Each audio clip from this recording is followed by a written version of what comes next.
पाक जो भारत जंग थी, वो एक ख़ास तौर पर मेरे ख़्याल में एक अहम संग मील साबित हुआ, जिसमें हुँ, हुँ। पाकिस्तान के मुत्तल्लिक जो चेहमा-गोइयाँ थीं कि ये कमज़ोर मुल्क है, ये पता नहीं इंडिया के मुकाबले में खड़ा हो पाएगा, नहीं हो पाएगा, अपनी सिक्योरिटी का भी बंदोबस्त कर सकता है या नहीं कर सकता। वो तमाम जो चेहमा-गोइयाँ थीं, वो तमाम जो साज़िशें थीं, वो बेनकाब हो गईं अल्हम्दुलिल्लाह, और पाकिस्तान ने कमाल का जवाब दिया कि अभी हुँ, भी हुँ। बात करता हूँ तो लुत्फ़ एक दफ़ा आ जाता है। हुँ, हुँ, दूसरी हुँ। बात जो है उसके अंदर ईरान और इस्राईल जंग थी। ईरान हुँ, और हुँ। इस्राईल जंग के अंदर ये हुआ कि ईरान और इस्राईल के अंदर पाकिस्तान ने फैसला लिया और ये कहा कि क्योंकि ईरान हुँ। जब पाकिस्तान पर हमला हुआ तो उसमें इस्राएली ड्रोन्स और उनके पायलट्स जो थे उन्होंने बराह रास्त हिस्सा लिया, हुँ। जिसके हुँ, हुँ, नतीजे हुँ। में पाकिस्तान ने कहा कि हम ईरान को भरपूर मदद करेंगे।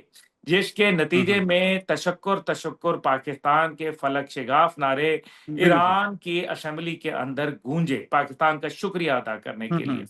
अब इससे ये पूरी अरब दुनिया की जो तवज्जो थी वो पाकिस्तान पर मरकूज हुई और उन्होंने ये सोचा कि पाकिस्तान जो है इसराइल जैसे मुल्क के सामने, जो कि पहले हम एक जिसको कहते हैं कि हम एक पर्दा रखा हुआ था, लेकिन अब क्योंकि इसराइल ने बराह रास्त पाकिस्तान को चैलेंज करना शुरू किया है, तो हुँ, हुँ। पाकिस्तान ने भी खुल के जो है वो अपने जो इंटेंशन हैं उनका इज़हार कर दिया।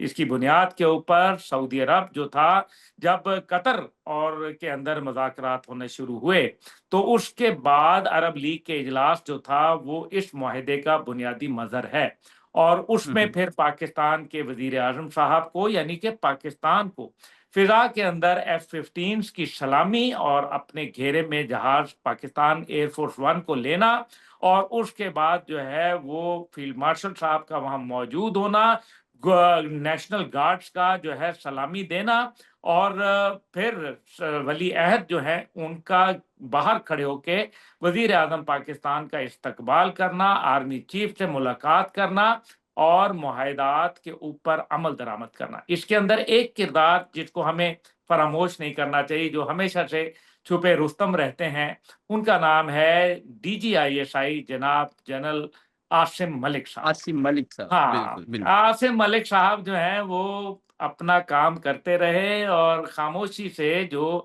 सऊदी इंटेलिजेंस जीआईडी जिसको इस्तख़बारात भी कहते हैं, उसके हुँ, हुँ। साथ रवाबित बढ़ाए और जीआईडी के ज़रिए, क्योंकि किसी भी मुल्क की इंटेलिजेंस एजेंसी जो होती है, वो उसकी पॉलिसी साज़ी के अंदर एक कलीदी किरदार अदा करती है।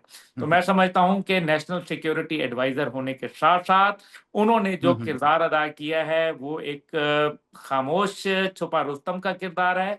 मारखोर हुँ, आपको हुँ। पता है जो है छोड़ता नहीं है, दुश्मन को चुन-चुन के मारता है। तो हुँ, हुँ। मैं ये उनको भी मैं ज़रूर ये मुबारकबाद देना चाहता हूँ।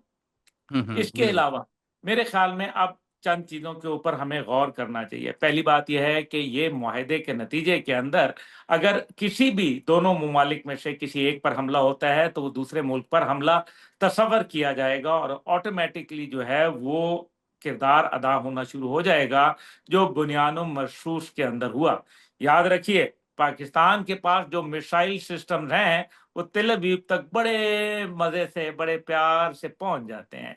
और यही बात थी कि अच्छा। 2024 के अंदर जब बाइडेन इंतज़ामिया जाते-जाते भारत को खुश करने के लिए और इसराइल को राम करने के लिए, उन्होंने पाकिस्तान के जो सॉलिड स्टेट फ्यूल शाहीन 3 के ऊपर जो है, वो पाबंदियाँ हुँ। लगाई और 5 हमारी कंपनियों को जो है ब्लैकलिस्ट किया।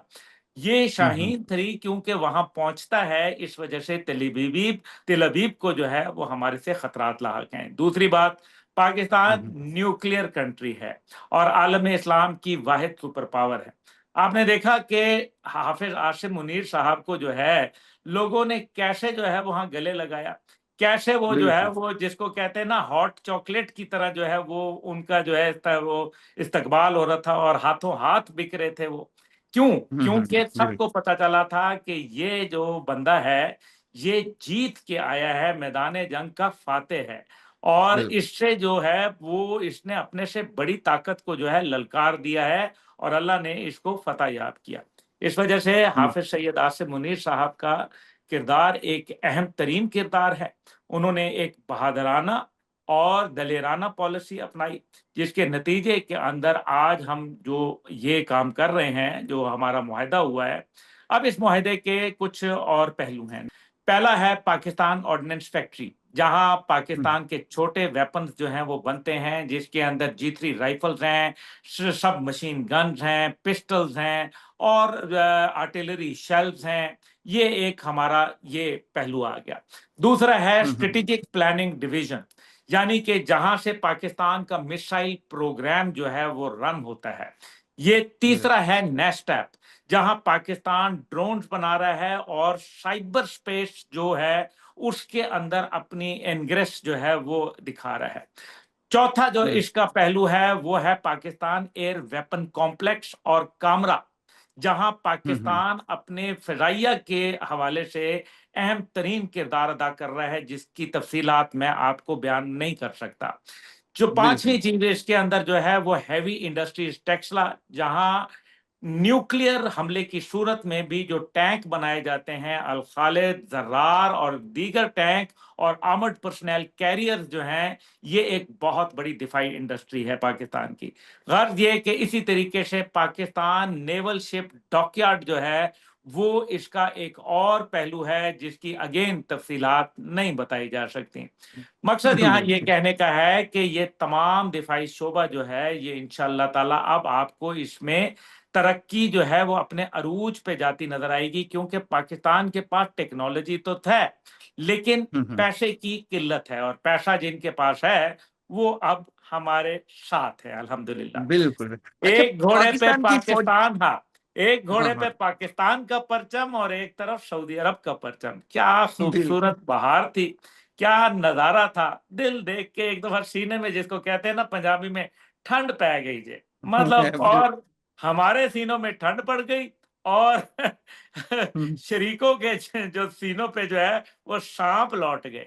और वो शरीक बिल्कुल। तो है इसराइल और भारत, आप तो जानते हैं। बिल्कुल। तो बिल्कुल। मैं ये बिल्कुल। अच्छा, समझता हूं कि अब्दुल्ला भाई। इससे हमारी हाँ। जॉब अपॉर्चुनिटीज निकलेंगी, इससे हम्म, हमारी जो मेरे ख्याल में मईशत है उसको एक मजीद इस्तेहकाम होगा। और याद हम्म, रखिए, जिस मुल्क के साथ आप डिफेंस हम्म, कोऑपरेशन और स्ट्रेटेजिक कोऑपरेशन करते हैं, हम्म, तो मोहम्मद कजाफी भाई उसके साथ फिर आपका तिजारती हुजम भी जो है इंक्रीज करता है। बढ़ जाता है। पूरी बिल्कुल। तारीख भरी बड़ी है इस किस्म के मामलात से। तो ये है हजूर बिल्कुल। सूरत हाल। अब आप कोई अगर जी, सवाल पूछना चाहें। जी, जी सर, मैं तो ये पूछना चाहूंगा कि पाकिस्तान की फौजें कब सऊदी अरब पहुंचेंगी? पाकिस्तान की फौजें जो हैं वो तैयार खड़ी हैं, यहाँ पहले ही तैयारी हो चुकी है। हमारे फौज में अल्हम्दुलिल्लाह इस टाइम पे मजीद जो इसकी बढ़ोतरी है वो भी होगी।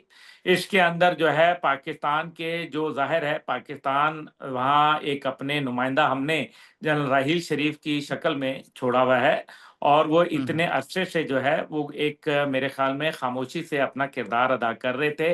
हमें मालूम हम्म, है कि कौन से स्ट्रेटेजिक लोकेशंस मौजूद हैं, और सऊदी अरब में पाकिस्तानी फौजें जो हैं वो आपको हम्म, जल्द उतरती नजर आएंगी, जहां पाकिस्तान के जो अफवाज है उनको शानदार अंदाज में इस्तकबाल किया जाएगा, वैसे हम्म, ही जैसे बुनियानो मरसूस की फतह के बाद हमारे हाजियों का दफ बजा बजा कर इस्तकबाल किया गया था।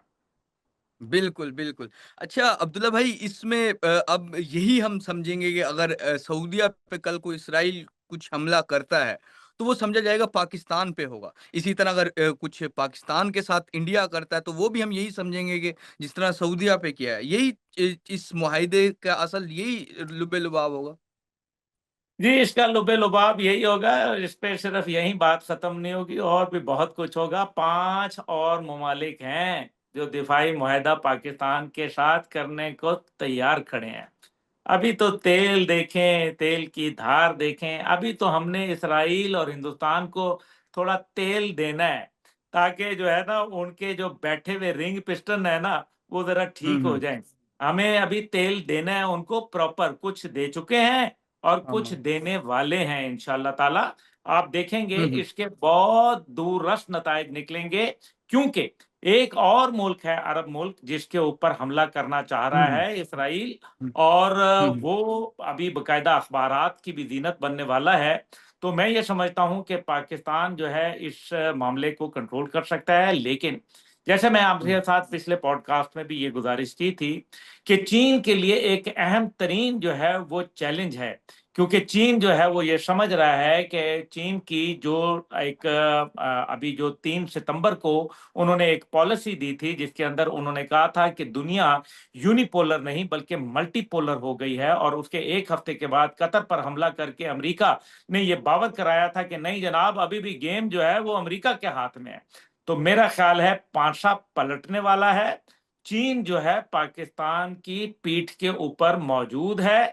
चीन का दस्ते शफकत, रूस की कुर्बत और पाकिस्तान का अमल और पाकिस्तान का किरदार और पाकिस्तान की अफवाज का प्रोफेशनलिज्म, ये तमाम जो है एक इंशाअल्लाह ताला हजरत अली करमल्ला वजह का मुक्का साबित होगा। बिल्कुल नाज़रीन, जिस तरह के अब्दुल्ला गुल साहब ने हमें बड़ी डिटेल में बताया है कि और पाकिस्तान की फ़ौजें तैयार हैं और जनरल राहील शरीफ ऑलरेडी इस टाइम उम्मत मुसलिमा की जो फ़ौज है, जो आर्मी है, उसको ऑलरेडी लीड कर रहे हैं। तमाम मुस्लिम कंट्रीज़ की जो एक आर्मी बनी हुई है और बैकग्राउंड पे बड़ी तेज़ी से चीज़ें चल रही हैं। इसका पाकिस्तान को बड़ा फ़ायदा होगा, सऊदीया को सिक्योरिटी के हवाले से बड़ी चीज़ों का फ़ायदा होगा। फ़िलहाल के लिए नाज़रीन, नया दौर से मुअम्मर क़ज़ाफ़ी को और अब्दुल्ला गुल को इजाज़त दीजिए। खुदा हाफ़िज़।